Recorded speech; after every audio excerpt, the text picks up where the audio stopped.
అందరికీ ముందుగా నమస్కారం. మనం ఈరోజు ఈ లలిత సహస్రనామ పారాయణంలో 152, 153, 154 శ్లోకాలు, అలాగే వాటి యొక్క అర్థాలు.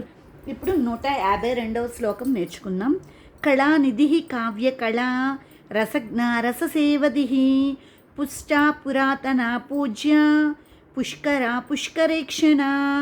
కళానిధి కావ్య కళా రసజ్ఞ రససేవది పుష్టా పురాతన పూజ్య పుష్కర పుష్కరేక్షణ. ఇప్పుడు దీని యొక్క అర్థం తెలుసుకుందాం. కళానిధి అనగా కళలకు నిధి వంటిది. కావ్య కళ అనగా కవితా రూపిణి.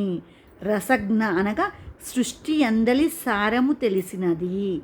రససేవది అనగా రసమునకు పరాకాష్ట. పుష్ట అనగా పుష్టి కలిగించున్నది. పురాతన అనగా అనాదిగా ఉన్నది అని అర్థం. పూజ్య అనగా పూజింపదగినది. పుష్కర అనగా కమల రూపిణి.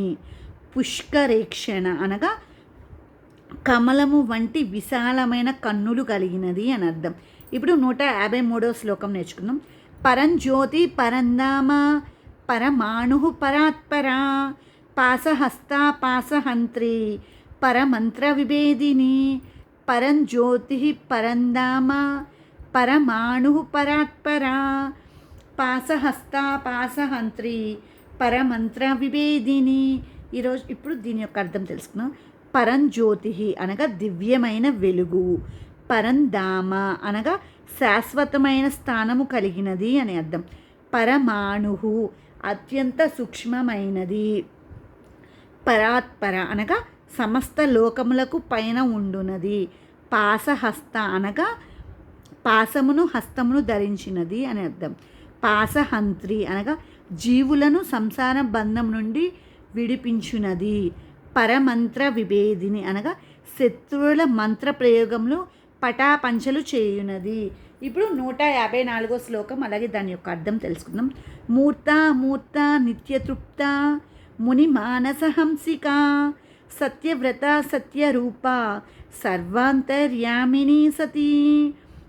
మూర్త మూర్త నిత్యతృప్త ముని మానసహంసిక సత్యవ్రత సత్యరూప సర్వాంతర్యామిని సతీ. ఇప్పుడు దీని యొక్క అర్థం తెలుసుకున్నా.